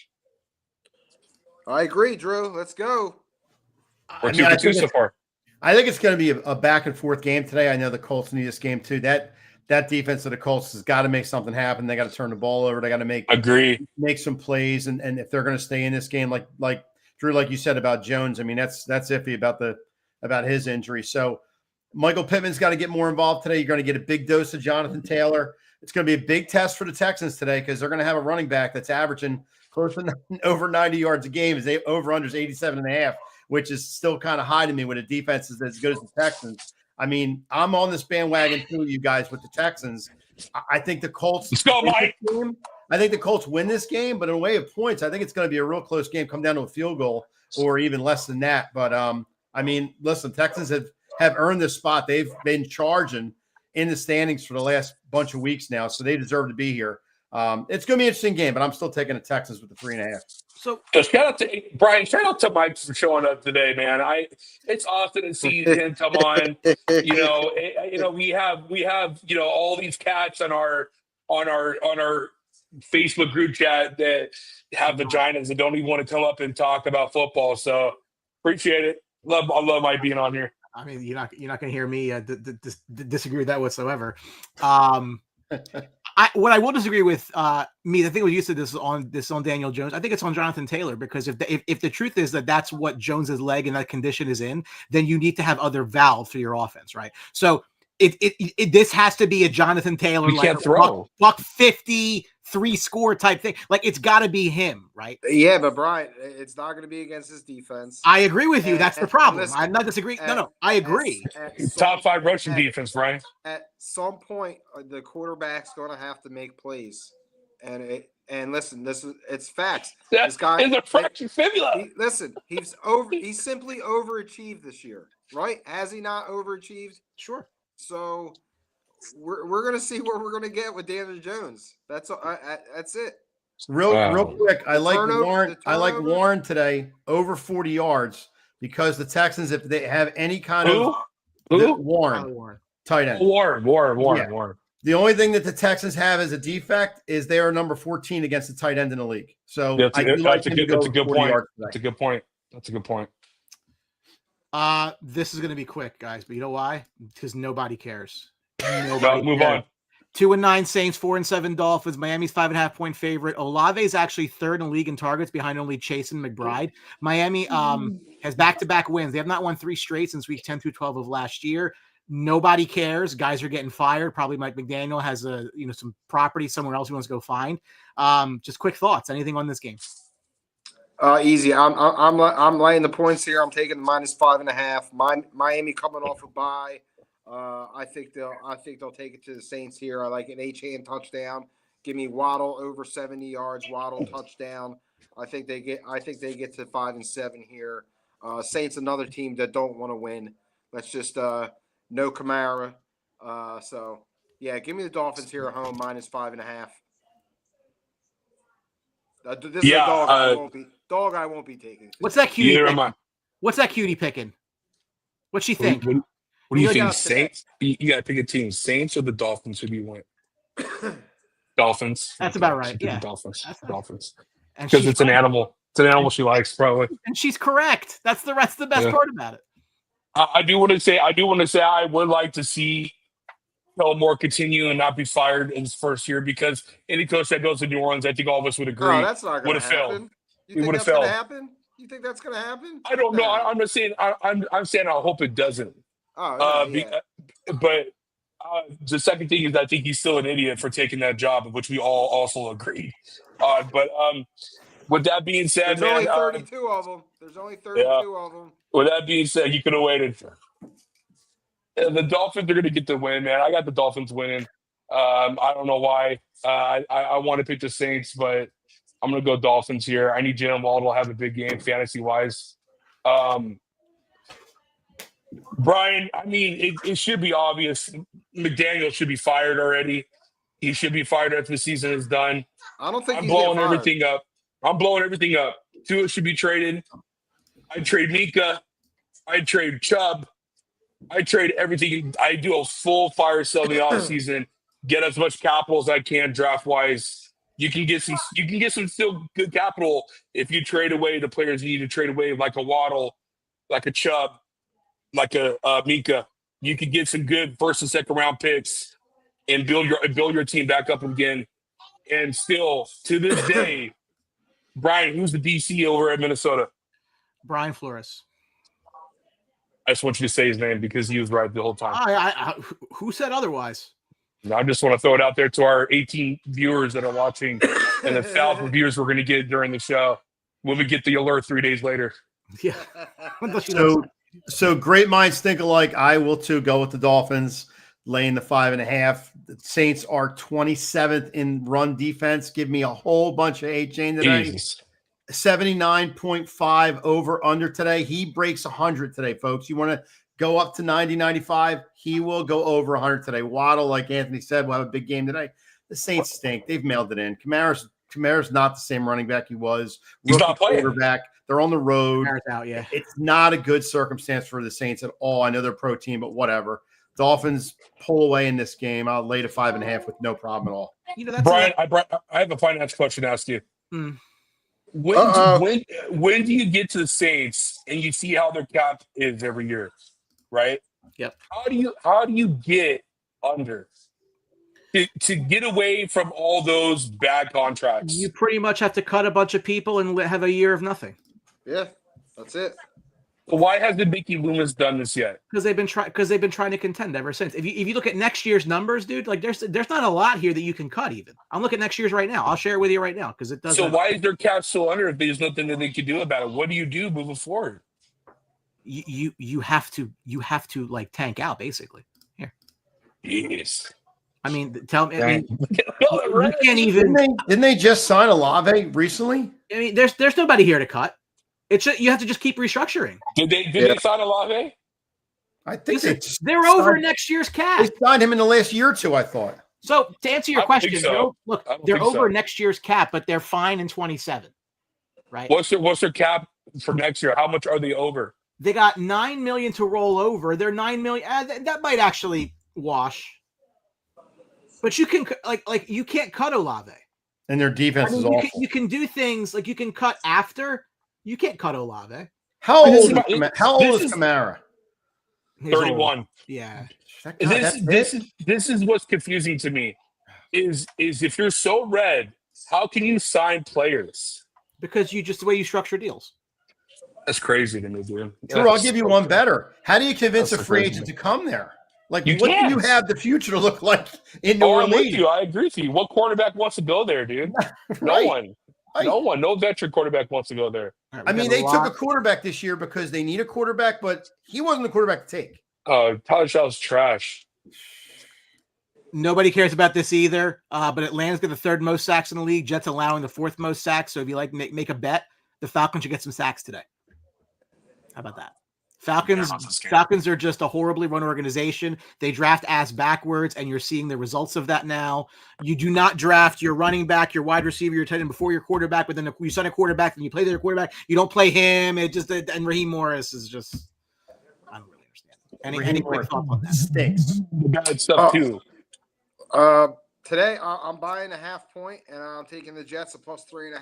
I think they're better. I think they play better with Tyrod Taylor as quarterback. I do too. I think they move the ball offensively better. Anthony. I think the Falcons are frauds. Their defense started off very fast, and they faltered these last month. Kirk Cousins looks like a statue, looks like an old man when he plays. Is Drake London playing today?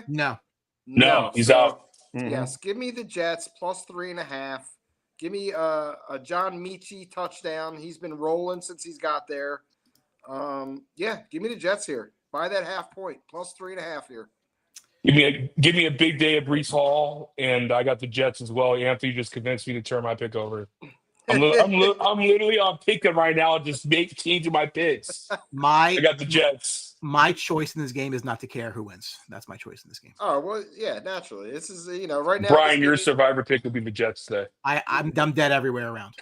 This could be a history-making show because I don't think we've agreed on this many picks in a while, guys. You know what that means, right?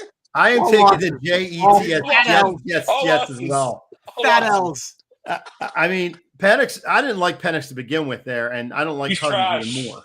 So, I mean, I like Michie as well, over 34.5. I like that number to him to go over. But yeah, the Falcons are flawed. I mean, they got Robinson. That's great. He'll run for what he has to run to. But Hall's been playing really well in the last couple games, and I do like the Jets with Tyrod Taylor in there. He gives a little more veteran feel, and I think I'll lay to 3. Mike, look at their last 5 or 6 first-round picks for Atlanta. Look how bad they draft. Kyle Pitts, Michael Penix. I mean, it's terrible, dude. Not only did I not like Penix going to Atlanta, I didn't like him coming in the league. I didn't think he was that good of a quarterback, period. But he's what should happen in Shador should have happened to him. I mean, look what happened to him in championship, how he got beat up. How he got destroyed in that championship. Terrible. It was terrible. Love Tyler Algier today, plus 230.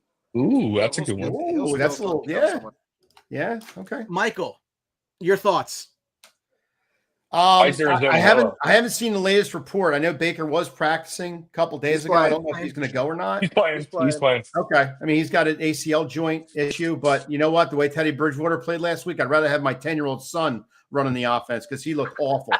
But anyway, I'm glad Baker's playing today. Listen, he's a gamer. If anybody doesn't want to say, he's not a top 5 quarterback in the league, but he makes it work with the Bucs. I like the Bucs today. They need this game. I'll lay to 3.5, not only because I'm just a Bucs fan, but I mean, I just don't think the Cardinals are that good. Brissett's given them a little bit of jump. I mean, Harrison's been out of the lineup. Knight doesn't impress me. The Bucs can slow down the run at all. But I like the Bucs in this game to win by a touchdown or two. They got to get back in the flow. They've lost some games they probably should have won. They've been decimated with injuries, but I think they're healthy enough to get in this game again. I mean, Ibuka's been a beast this year, and he's really helping them out. But they get Bucky Irvin back today too, as well. So it's truly unfortunate to see what's happened to the Bucs because the first month, Brian, we talked about it. Baker was on a tear. Yep, he was absolutely destroying. Yeah, absolutely destroying the NFL from a passing perspective, and that was without Godwin and Evans. He was still killing it. Yep. But when those injuries mounted up on the offensive line, there's only so much he could do as a 5'11", 6-foot quarterback. He's beat up. He's hurt. But I got to give Baker, besides Herbert, Baker is my favorite quarterback to watch play football. He's just a dog. So I think he's top 10, Mike, in my opinion, as the quarterback ranking. But other than that, the Cardinals scare me, dude. Jacoby's been playing great football. I think Jacoby's a lot better than Kyler Murray. Oh, yeah. Take that as a hot take if you want for some people. I think he gives the Cardinals a way better chance from a passing perspective than Kyler Murray could. But with that being said, I'm taking the Bucs. I got Bucky's back today. I think he's going to eat. The Baker being able to still play is huge. Godwin needs to get his feet a little bit more wet. He's got a lot of rust there. And if the Buccaneers can start getting on this trend of winning, they can win that division. I don't believe in Carolina whatsoever. I think BY is the most inconsistent quarterback as we see right now in the NFL. But I got the Bucs winning, man. Better not say Cardinals. You better not. Don't do it, Ant. Don't do it, Ant. I'm sorry, don't do guys. it. Sorry.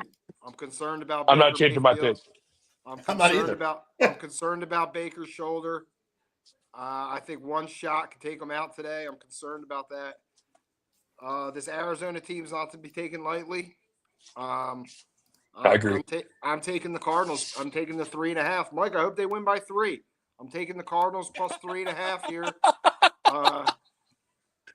I just think with Brissett playing, I think this offense is different. I mean, they're moving the ball. Their defense isn't shabby.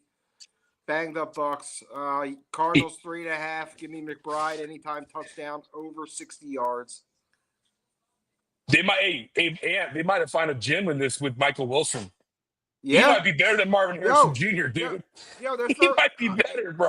Brissett threw the ball how many times the other day? 56 times? Yeah, dude, 2 weeks ago. So the running game is putrid. That's why. Well, yeah, that's what I mean. It's bad. It's really bad. It's going to sling it around. You have Knight as your lead back. I mean, that's could be injuries. The Rams are the best team in the NFC right now at 9-2. They're going to Carolina, where some teams have struggled. Go Panthers. They're a 10.5-point favorite, however. 44.5 is the number. The Rams lead the league in point differential at plus 127. Carolina's offense has sputtered. They scored fewer than 10 points in 3 of the last 5. They've lost every single one of those games. Drew, thoughts? There's no thoughts to say here. Rams are going to mollywop these fools, man. It's going to be a really bad outing for the Carolina BY and offense, dude. It's like there's not even one team that I even one to take offensively for Panthers. Rams, give me everything. I got their defense everywhere for fantasy purposes, obviously. Matthew Stafford is right now the leading candidate for MVP. There's no one near how hot he's playing right now, dude.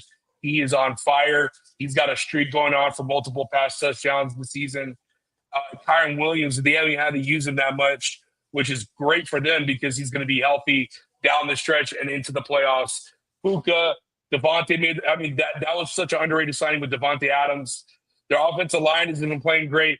Sean McVay's in his bag as usual. And in my opinion, still to this day, I've been saying it for years, I think he's the best head coach in the NFL. And they're like Jared Verse. What a draft pick. What a draft pick for them, especially after losing Aaron Donald. They got Puda Ford, who was with Chargers last year. He's number 5 in PFF rankings for defensive tackle. Their linebackers are solid. Their safeties are solid. Rams is my Super Bowl pick this year, and I think we're going to see Stafford run off to the sunset after the Super Bowl is done. That's been my prediction all year. That was my big bold prediction on game-winning drive. I think that's still going to happen. With that being said, I got to give credit where credit is due, Brian, with Dave Canales. I think he's done the most he can with Bryce Young. He's made the Carolina Panthers get here to be 6-6. Not a lot of people talk about their defense of Derek Brown and J.C. Horn, 2 guys who are just stalemates and what they've been able to do on the defensive side, but it's not going to be enough. Rams are too powerful. I got the Rams winning this game.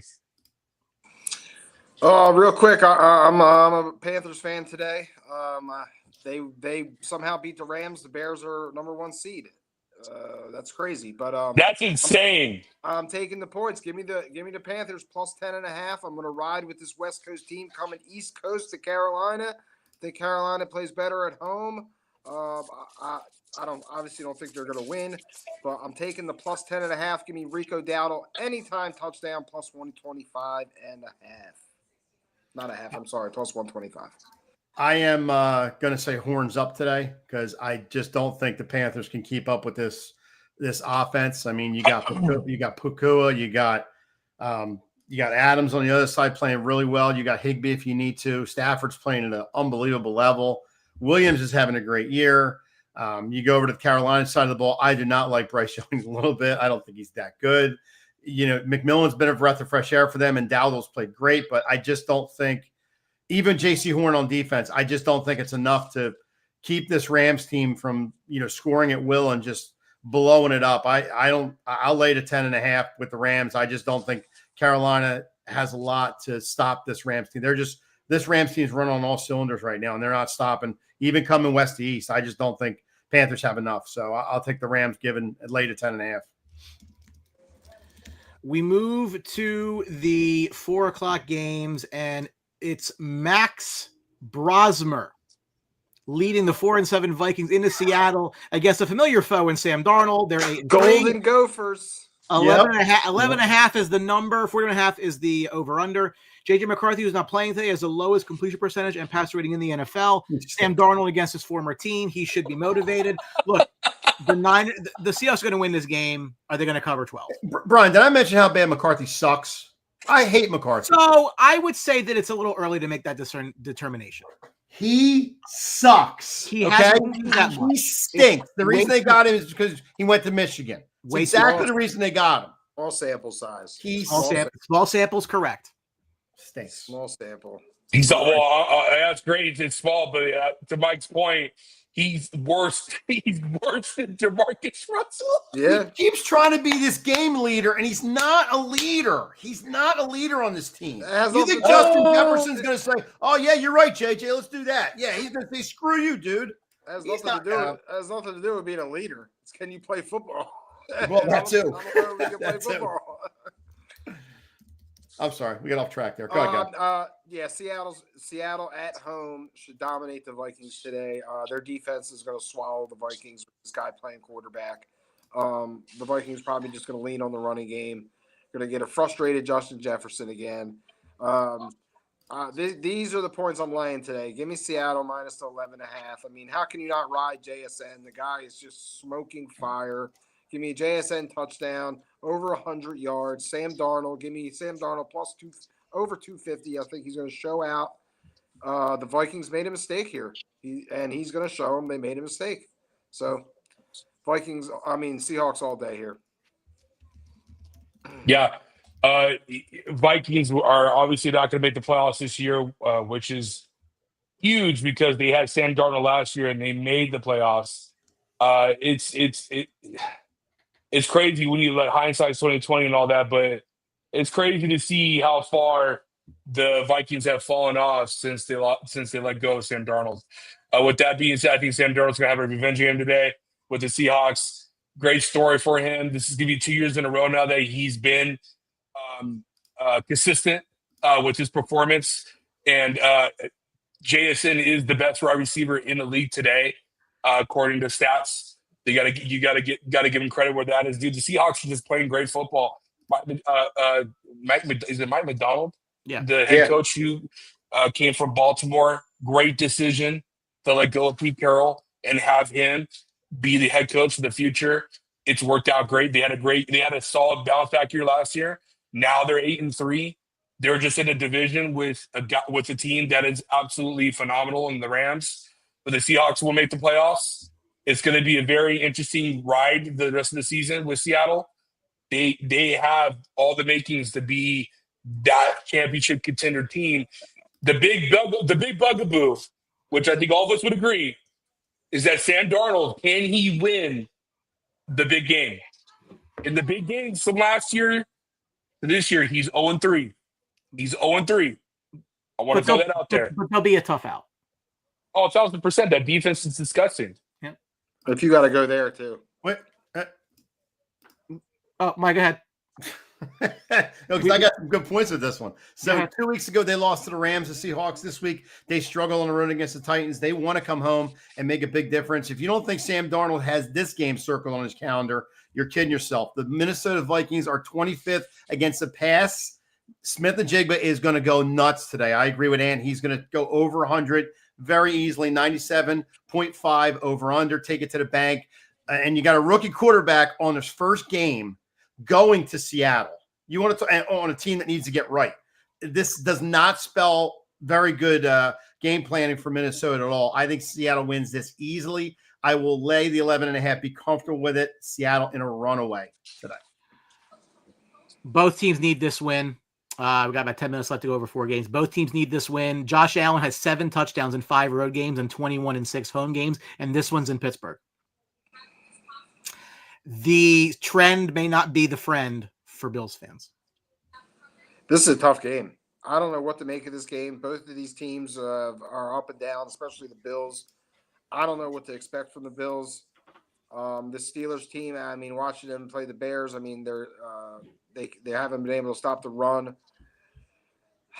I'm gonna take the Bills here. I'm gonna take it down to 2.5. I think the Bills win this game. It's gonna be a tight game. I do like both running backs. I like Cook and Warren for an anytime touchdown. Give me the Bills at -2.5.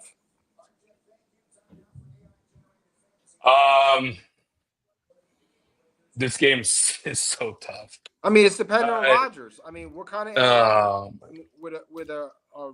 with a bad wrist? I mean, yeah, but I mean, Pittsburgh's defense is still sneaky good. I'm taking Pittsburgh here at home. It's gonna be a big win for them.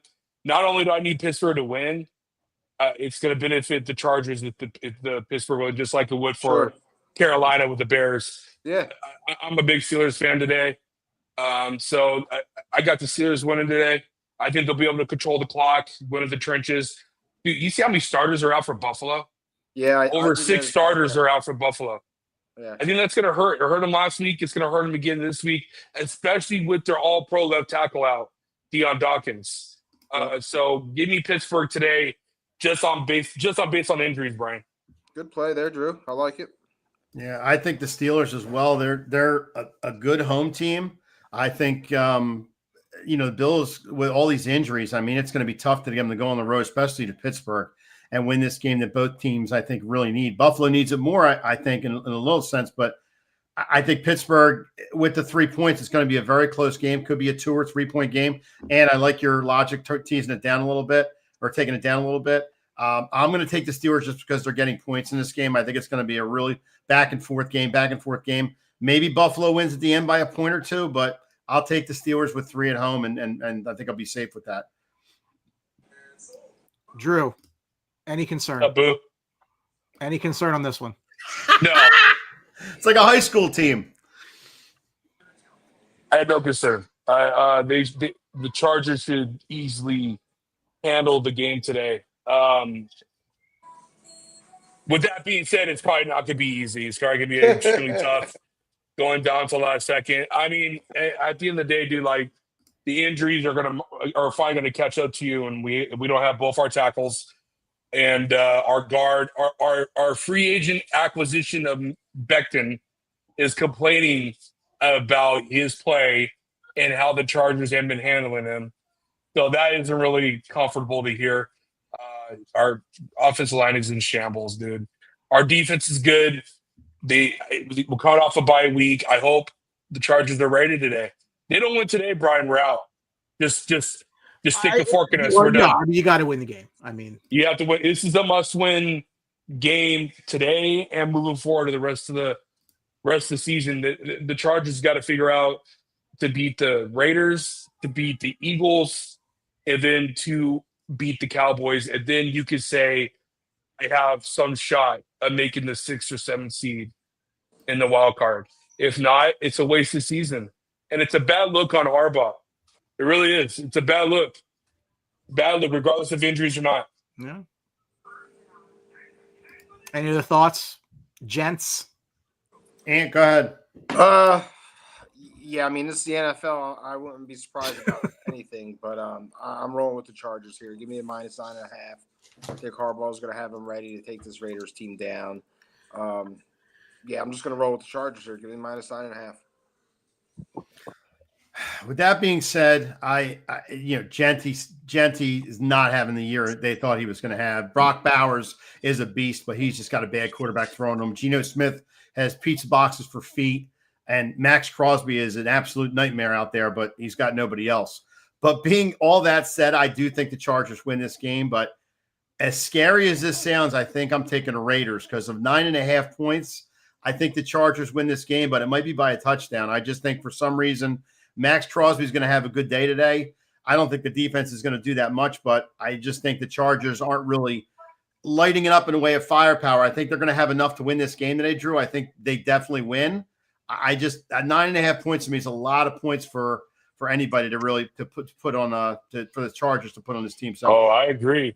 I'll take the Raiders at a 9.5 and be scared to death. So yeah, I'm not comfortable. Should be a couple, frankly, uneven games Sunday night and Monday night. The Broncos at 9-2 visiting the 3-8 Commanders, laying 6.5. Denver's 5-0 and trailing in the fourth quarter. Figure that one out. Marcus Mariota is going to start again today for Washington. He is 1-4 as the starter. This is one of those games where Denver should just walk away. This shouldn't be very difficult for them. The 6.5 actually seems low, if I'm being honest with you. That gives me some concern, but Denver should win this game. Yeah, I agree, Brian. Win this game. Yeah, 6.5. Take the Broncos here. Their defense is just going to smother this Commanders offense. Can't really do much here. That Broncos defense is very impressive. Yeah, give me the Broncos -6.5. A Sutton touchdown I like, and a Troy Franklin touchdown. Split them up. Please give me Troy Franklin tuition. Yep. Yeah, I got Denver 1-2. They're going to go to 10-2. They're going to have a 2-game lead on the Chargers. Then they're going to have it's a 1 game. Yeah, 2-game lead on the it's 2 games. And then they're going to have a 4-game lead on the Chiefs. It's Broncos win today. I'm pretty sure we all can agree and say that the Chiefs are not going to win the division, right? I mean, that takes them out of winning the division if I got my math correct. So Pretty much, yeah. Yeah. So did the Broncos already play the Chiefs this year? Broncos beat them. Yeah. Okay. So yeah, it's over. So yeah, we're gonna have a new division winner since what was it, Brian? Since 2000, a long time. 2015. I think AFC West winners. The Chiefs have won the division. If this page will load, every single year going back to 2015 when it was the Broncos. 2015 when it was the Broncos with The last time it wasn't the Broncos or Chiefs, it was the San Diego Chargers of 2009.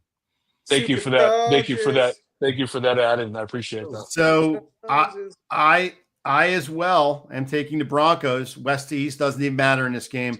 The Washington Commanders, worst name in the league, by the way, 30th in the league against the rush. So R.J. Harvey, the new back in town, taking over for J.K. Dobbins, will go Great over call. Great call. 57.5.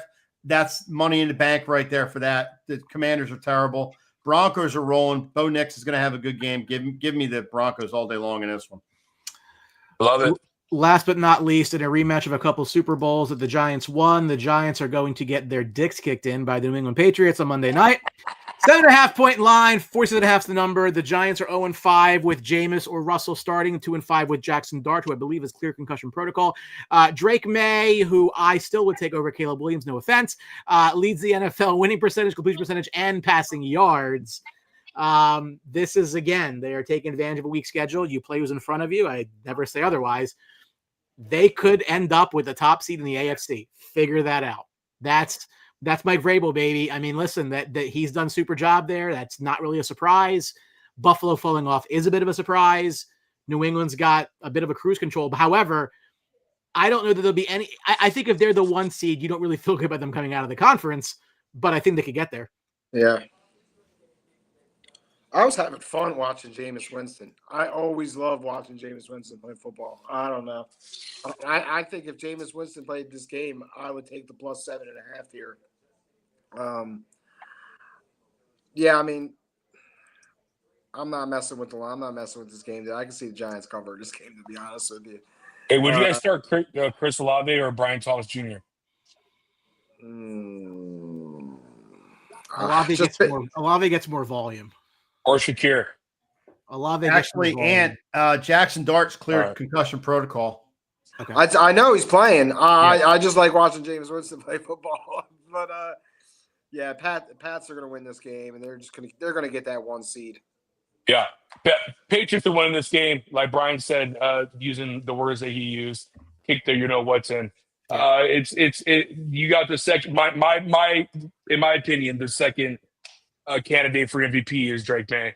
As we sit here today, what a year he's having. Mike Vrabel just shows you what a good coach can do for a franchise who only won, I believe, 2 or 3 games last year. What a turnaround for New England. Great offseason. They had the best offseason in my opinion. They had the best draft in my opinion.